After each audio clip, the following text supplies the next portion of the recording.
Asking for a raise in 2025. How do you do it? We have a listener by the name of Charlotte. She thinks she deserves a raise. Obviously, she's looking for some perspective and advice on how to go about it.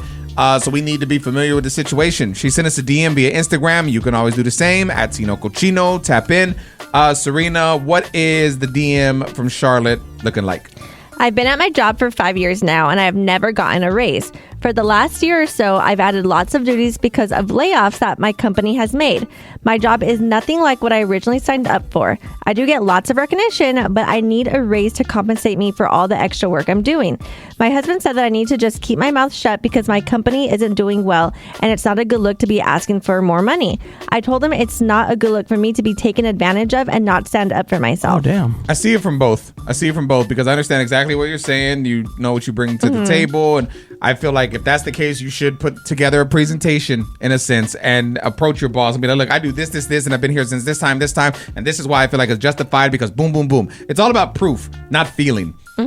But also I see it from the job's point of view. Like in radio is a great example. Radio is a shrinking industry. So when we tell you thank you for listening, we mean that. But it's like within these walls, people are let go of all the time. And the people that are going to last are the people that pick up more responsibilities. It doesn't necessarily mean more money. So do you want the guaranteed job with more responsibilities or risk, losing a job? So again, I see it from both. I'm going to bow out of this. Serina, what advice do you have for Charlotte? I mean, I think you could still ask for a raise just for that communication part. And I don't think they'll fire you for asking, but maybe, you could have like that conversation and they could say, yeah, money's tight. That's like, we appreciate you, but that's not going to happen. At least now you know that if you do need more money, then yeah, you should look elsewhere. Nicasio, your contract's up this year. I know you're prepared to negotiate. How are you going to go about it? I feel like if you're if the company value You're not getting a raise, my man. You can't speak. if they value you, then I feel like, you get the raise. It shouldn't be it's just a no-brainer. And especially if you've been there for a long time, too. I've seen this meme where they said companies will keep firing people, hiring people, firing people, and hiring people just to not give you that raise. It's like, dude, just take care of your people that you have there because they already know the job role. They know what to do. It's already an oiled machine. Just take care of that person so that way you don't have to go through this whole process. Matthew, thoughts? So there's this thing called job stability. And the stress of not knowing whether or not you're going to have a job in the future, that weighs on people. So I think sometimes job stability, like taking over all these jobs and being invaluable to the company, sometimes is just as good as having a raise. And if you're going to ask for one, like, be realistic. You're not going to get the whole salary of the person's job that you took over. Maybe $5,000, maybe a cost of living, or be creative. Maybe you get an extra, week of vacation instead of the raise, but let them be transparent with you and work with them, I think. What if they offer you some free coupons? Oh, dang. For 20% off Burger King or something like that? Oh, no. If you would have said groceries, I'd be like, okay, maybe we could do something with that. Let's take it to the phones, get some listener perspective, and try and point our listener in the right direction. We just want to help out Charlotte. We'll take it to the phones next. So our listener Charlotte reached out. She thinks she deserves a raise. She's been at her job for 5 years. And I guess for the last year or so, she's added a ton of duties that are not part of her actual job description. And people keep getting laid off. So she's like, look, they're saving some money. I feel like I should get a little more. But how do you have that conversation? Or do you even have it, right? Let's take it to these phones and get your thoughts on it. Listener Therapy is on Tino Cochino Radio. Go ahead. I feel like she should explore all avenues first and speak with her manager and, hopefully consider a raise before leaving. Because 5 years, that's a long time. That's ridiculous. I probably would have left already. Oh, wow. I feel like we're at a point where people set themselves up for failure. Like if we know, okay, this is me, and I know that the place I'm working at is not making any money, and that's why I'm having to take on more roles is because they can't hire enough people, so the people that are already there with a secure job have to do more so we can all make it happen. I would know that that's the situation we're in. I wouldn't complain. And if I did feel that bad, then yeah, I would explore other options and figure it out because the situation is here in front of me. I know what it is. It's not like they're hiding or doing something secretive. It's just like, we're not doing good, so we need people to pick up the slack. Yeah, definitely. But if they are laying other people off, then they should be able to afford to give those people there at least $1 raise or something to compensate them for adding on that additional work. You just got to look at the manager and see what he's driving. Like, go to the parking lot. And then that'll tell you everything you need to know. I just bought a Lamborghini, and these guys are in here trying to ask for raises. I'm like, dude, how can I afford my payment if I give you more? That's a great point. It doesn't make sense. I feel like this was an intervention, and the team's trying to call me out right now. Guys, please explore your options and let me know how it looks out there. I just need money for tires. Coming up next. Tino Casino Radio. NFL superstar, or former superstar, I guess, now like a podcast legend. Wow. Cam Newton spoke out recently on why he demanded his partner's body count. Oh my God. You really want to know this? luck. Transparency, man. Let's dive into it. Tea time's next. Cam Newton was a beast when he was playing in the NFL. It was the Jaguars, right? No, Panthers. Panthers, yeah. The other cat. Same cat. Same color. Same color. He has a podcast now. A ton of guests are always on this thing. And he recently spoke out, basically breaking down why he demanded that his partner shared her body count. Like he wanted it written out and everything. It's Tino Cochino Radio. It's tea time. Let's listen. I wanted to know her list.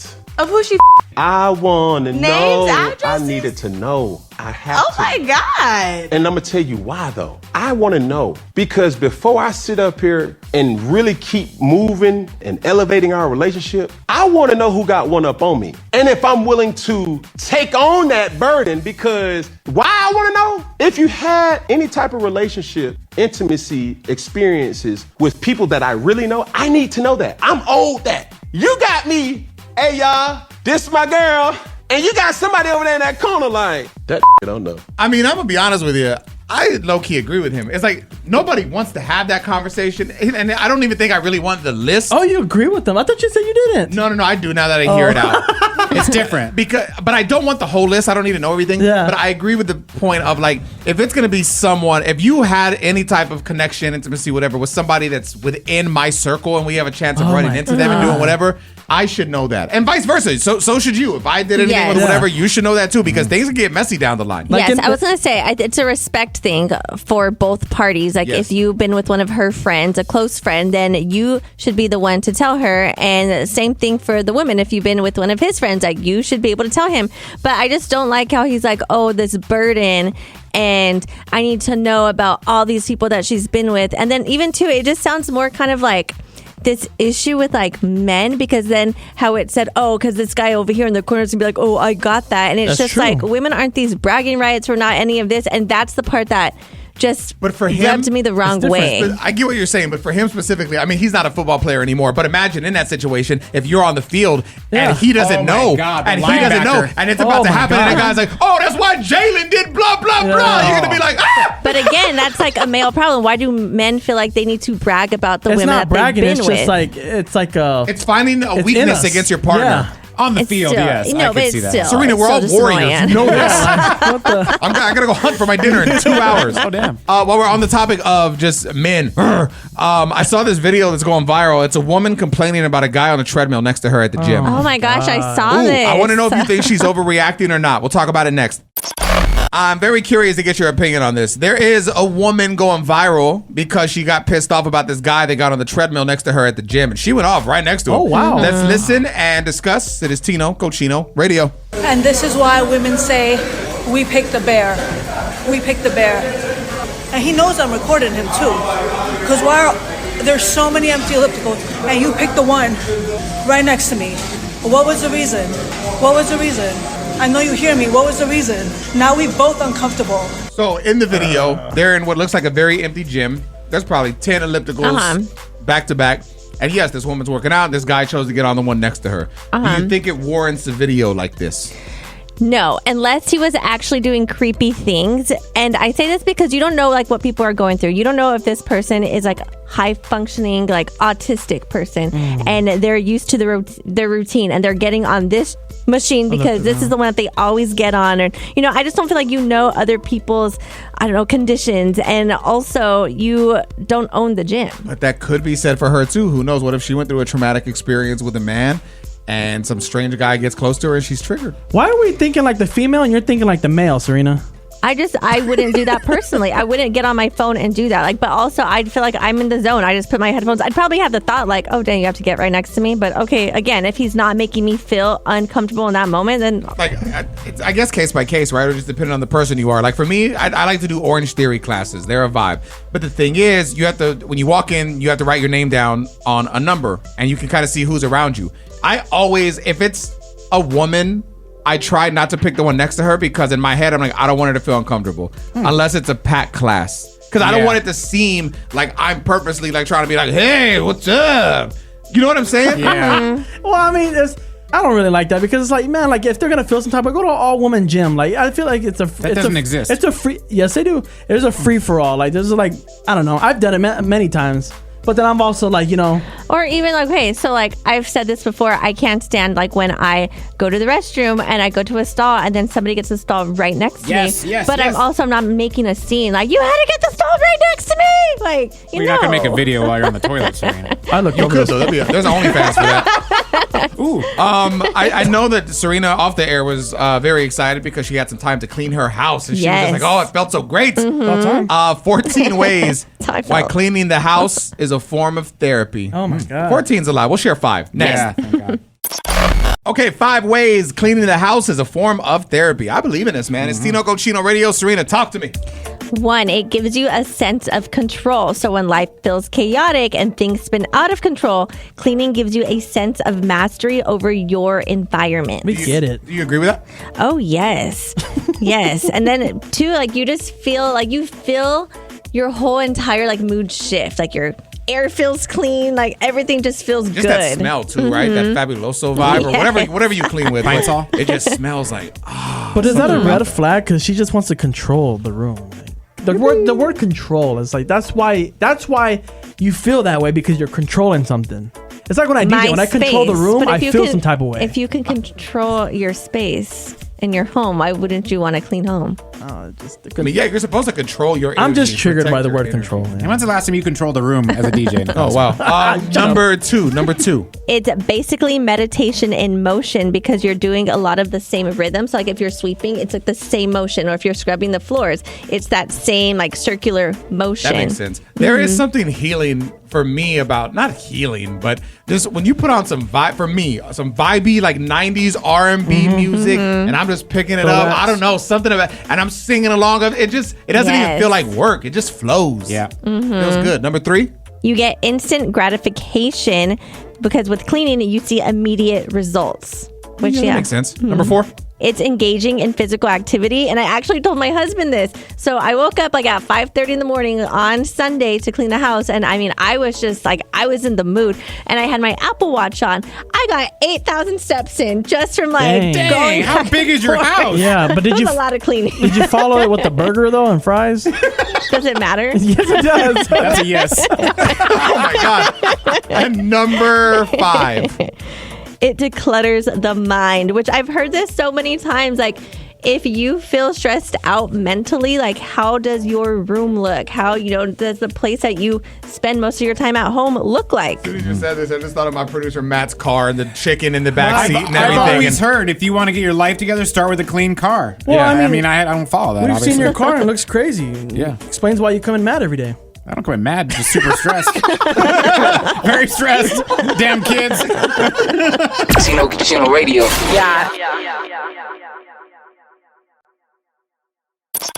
All right, so our Tino Cochino Radio co-host Nicasio has a very large shoe collection. How many pairs, realistically, would you say you have? There's over like 130 now. So probably like 150 Crazy, now, bro. But there's like 70. There's probably like 50 pairs that are in boxes that I forget that they're there. And there's like, what, in the living room?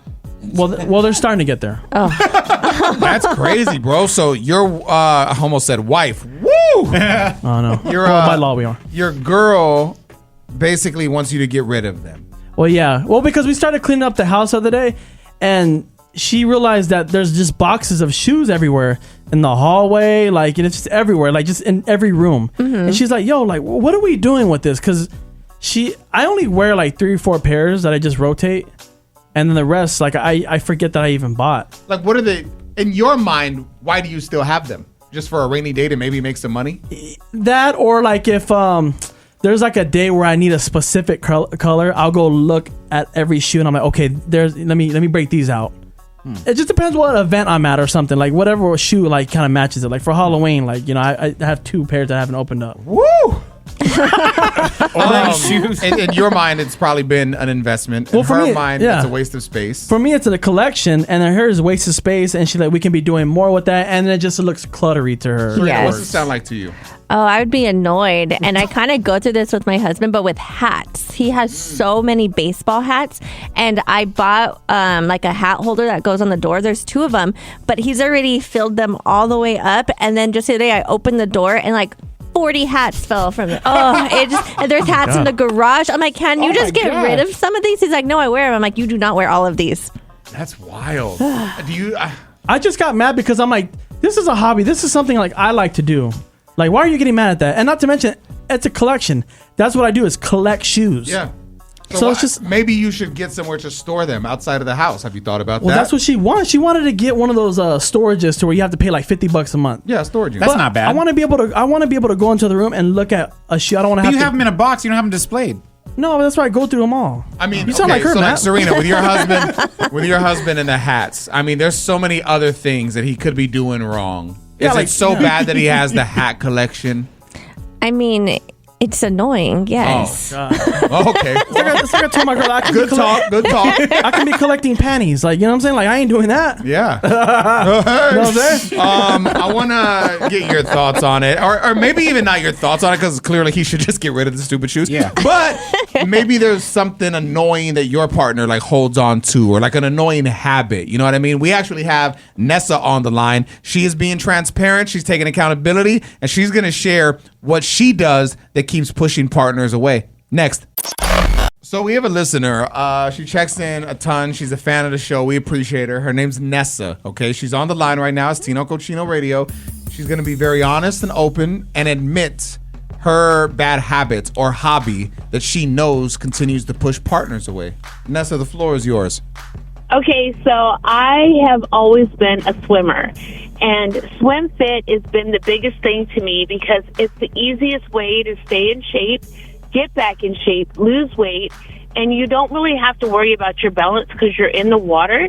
But lately, some of my clients have been getting a little bored, so I've had to switch it up. I've come in themes. So I've been like Dr. Seuss, you know, with a full costume, and we're working out.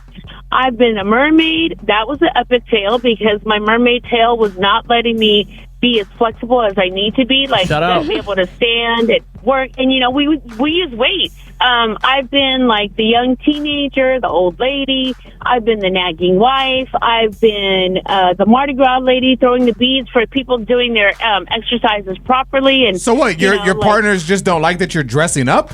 Yeah. Oh my God! Like, what the hell? That would be such a win because you'd come home in his outfit and then I'd be like, oh, so this is what it is tonight. What's up, Ariel? Right? I'd be like, oh, I can't sing. That's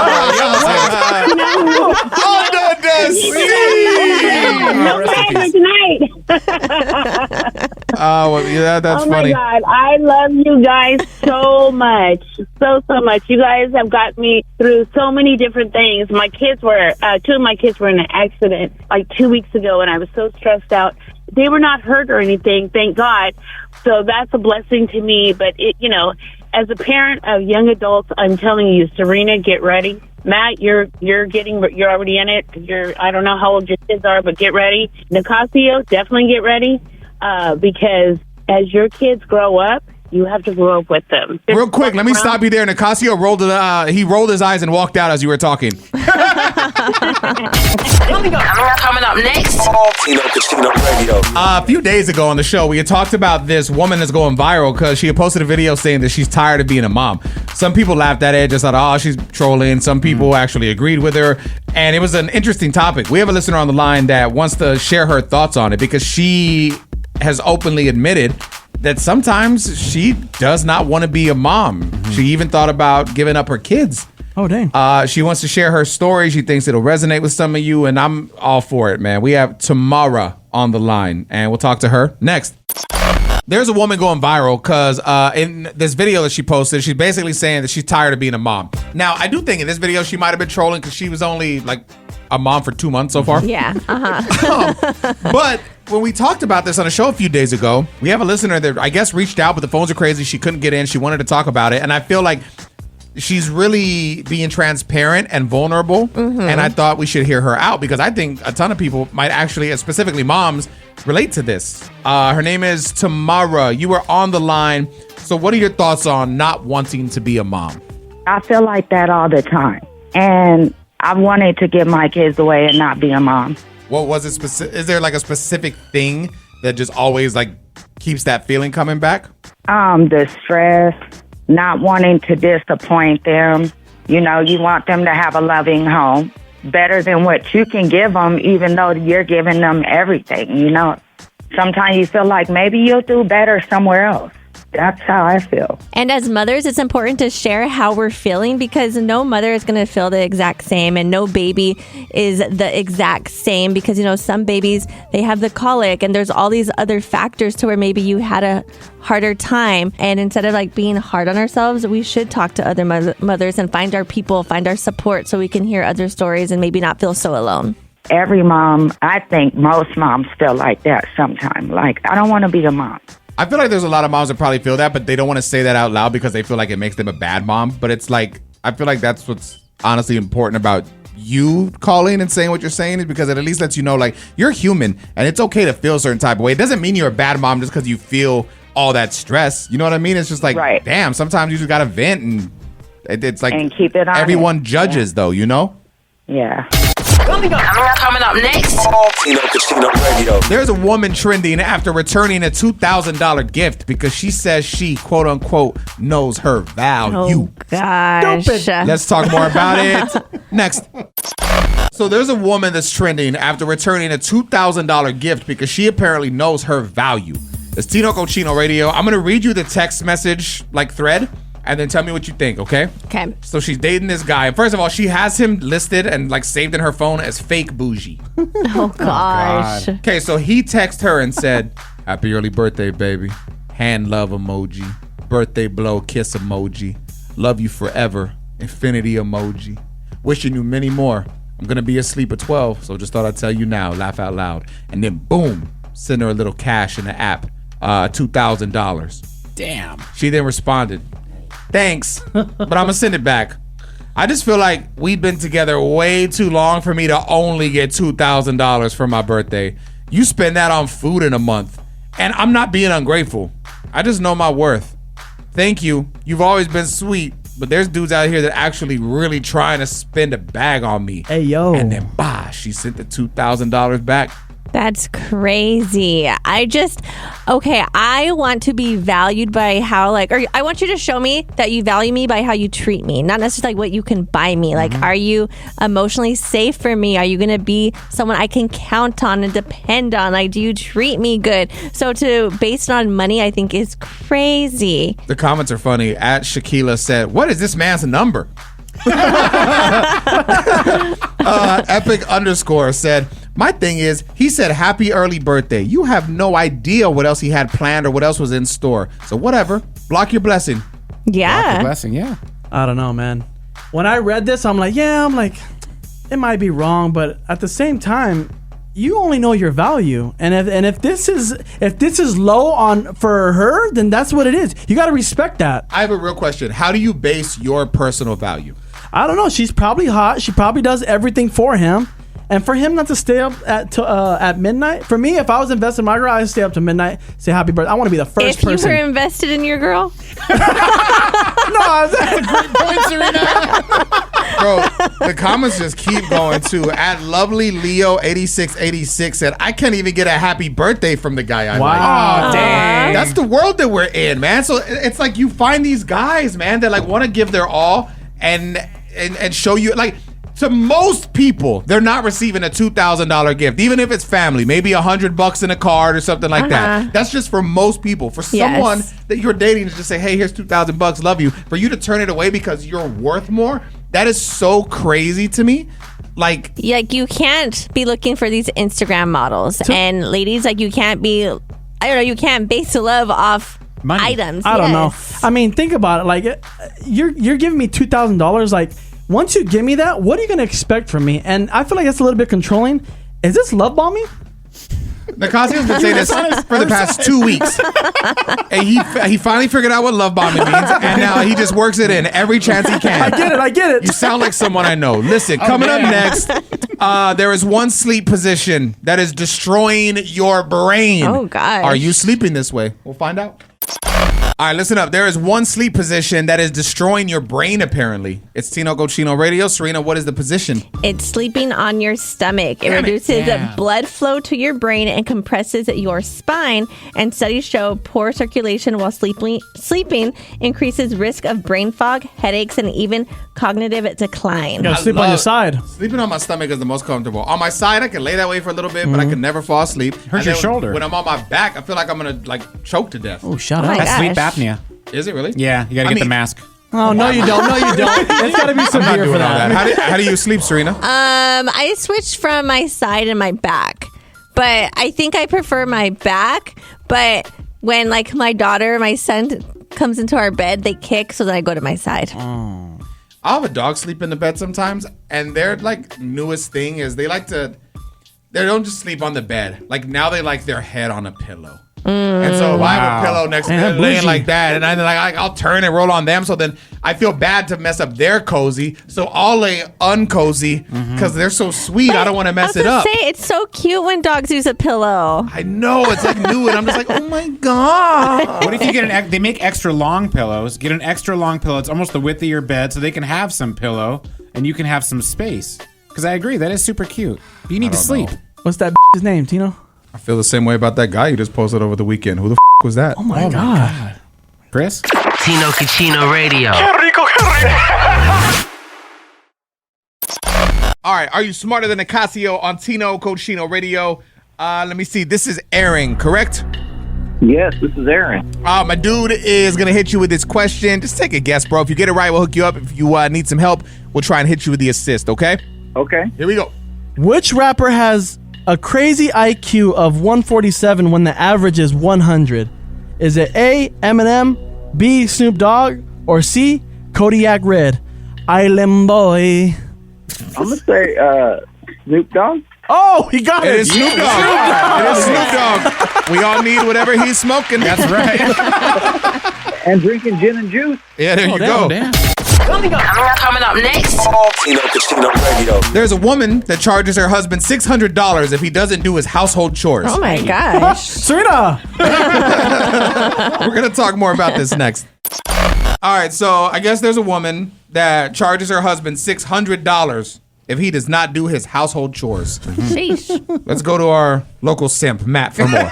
I'd pay this. So basically, instead of fighting with her husband all the time, she's like, I'm just going to invoice him when he doesn't do the things around the house that I want him to do. And he actually agrees. I love not getting yelled at, so I just pay it. And she has a tiered system of annoyances. So small annoyances are only $5. Leave the toothpaste out without putting the cap on. Shirt left out without throwing in the hamper. Moderate annoyances, $10 to $20. Dishes left out. Trash not taken out. And the major offenses are $25 to $50, like not switching out the car seats, which can really suck. Yep. And it totals up to about $600 a month. So there you go. Think about this.